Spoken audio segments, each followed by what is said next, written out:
శ్రీ గురుభ్యో నమః. అందరికీ నమస్కారం. ఈ వీడియో చేస్తుంది కేవలం సామాజిక జాగృతికి కోసం మాత్రమే.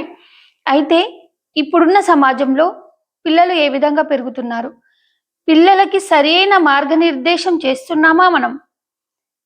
మన వైదిక ధర్మం ఏం చెప్తుందంటే మాతృదేవోభవ, పితృదేవోభవ, ఆచార్య దేవోభవ, అతిథి దేవోభవ అని చెప్తుంది.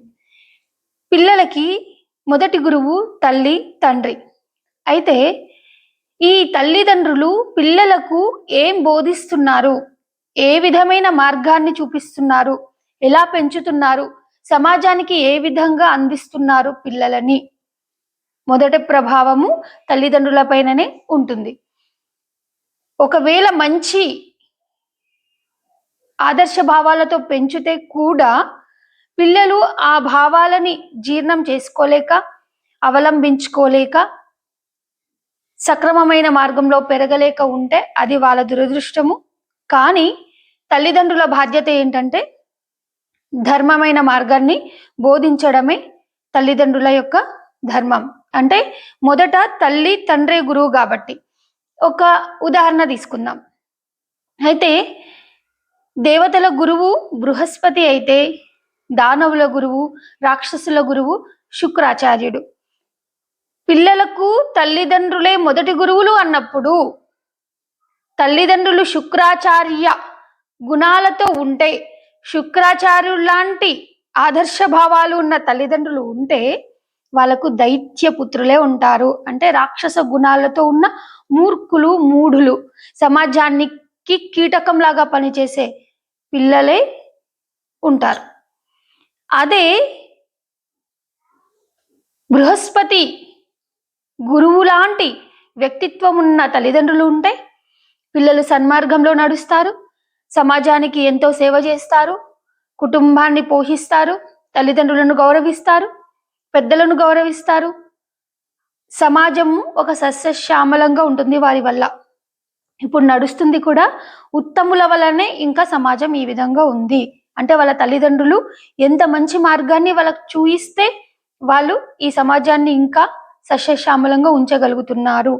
కానీ ఇంత సస్యశ్యామలంగా ఉన్న సమాజంలో కూడా చీడపీడల లాంటి మనుషులు కూడా ఉన్నారు. వాళ్ళు ఏ విధంగా తయారయ్యారంటే తల్లిదండ్రుల యొక్క నిర్లక్ష్యం వల్ల. ఇంకో విషయం ఏంటంటే శుక్రాచార్యుల లాంటి గుణగణాలు, దైత్య గురువు అంటారు, అలాంటి గుణగణాలు ఉన్న వాళ్ళు పిల్లలను అలాగే పెంచుతారు. కాబట్టి పిల్లలకు నైతిక విలువలు, శాంతి భద్రతలు ఇవేవి తెలియదు. విలువలతో కూడిన జీవితం వాళ్ళకి తెలియదు. ఎందుకంటే తల్లిదండ్రులు అందిస్తేనే తెలుస్తుంది. కాబట్టి ప్రతి తల్లిదండ్రులు ఏం ఆలోచించాలంటే నేను దైత్య గురువును శుక్రాచార్యున్నా లేకపోతే బృహస్పతినా? అంటే ఒక మంచి సత్ప్రవర్తన కలిగిన పిల్లలను సమాజానికి అందించే తల్లిదండ్రులు ఎవరు? బృహస్పతి లాంటి వాళ్ళు. ఒక కీచకులని, దేశద్రోహులని, సమాజానికి కంటకంగా ఉన్న మూఢులను, మూర్ఖులను ఇస్తున్నవారు వీరు శుక్రాచార్యులు. ఇప్పుడు మనం ఆలోచిద్దాం, మన పిల్లలకి మనము ఎలాంటి ఆలోచనలు ఇస్తున్నాము, ఎలాంటి సంరక్షణ వాళ్ళకి చేస్తున్నాము. ఇప్పుడున్న సమాజంలో పిల్లలు ఫోన్లకు బానిసలు అవుతున్నారు. తల్లియే ఆ పిల్లలకి ఫోన్ అప్పచెప్తుంది. అంటే ఇక్కడ ఆమె బృహస్పతియా శుక్రాచార్యడా? అర్థం చేసుకోవాలి. ఏది మనం నేర్పిస్తామో చిన్నతనంలో అదే వాళ్ళు నేర్చుకుంటారు. ఖాళీ సీసలా మనం పాయసాన్ని పోయొచ్చు, లేదా విషాన్ని కూడా పోయొచ్చు. పిల్లల హృదయాలు ఖాళీ సీసలు. మరి ఆ ఖాళీ సీసలల్లో మనం ఏమి నింపాలి? పిల్లల హృదయాలలో ఏమి నింపాలి? సత్యాన్ని, ధర్మాన్ని, విలువలతో కూడిన జీవితాన్ని నింపితే వారికి శ్రేయస్సు ఉంటుంది, సమాజానికి కూడా శ్రేయస్సే ఉంటుంది. అదే పిల్లలకి, చిన్న హృదయాలకి ఈర్ష్య, కుళ్ళు, కుచితం, ద్వేషం ఇవన్నీ నేర్పిస్తే సమాజానికి హాని చేసే వ్యక్తుల్లాగా, శత్రువుల్లాగా తయారవుతారు. అందుకని తల్లిదండ్రులు ఒకసారి ఆలోచించి మన పిల్లలకి మనం ఏమిస్తున్నాము, మన పిల్లలను ఏ దారిలో ఉంచుతున్నాము, మన పిల్లలకి ఏమి ఇవ్వాలి. మనం కంటే సరిపోదు కదా, సమాజానికి హితువుగా సమాజానికి సేవ చేస్తున్నాడా లేదా? లేకపోతే సమాజానికి సేవ చేయకున్నా సరే కీడు చేయకుండా ఉంటే చాలు.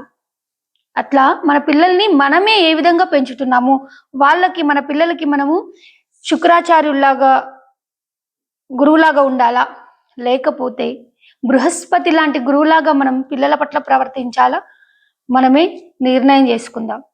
అందరూ మారండి. పిల్లలకి ఒక నైతిక విలువలు, మంచి ఆచరణ యోగ్యమైన జీవితాన్ని, సత్ప్రవర్తనను, ఆత్మజ్ఞానాన్ని అందించే ఆదర్శ తల్లిదండ్రులుగా ఉండండి. సర్వేజన సుఖినో భవంతు. అందరికీ జై గురు.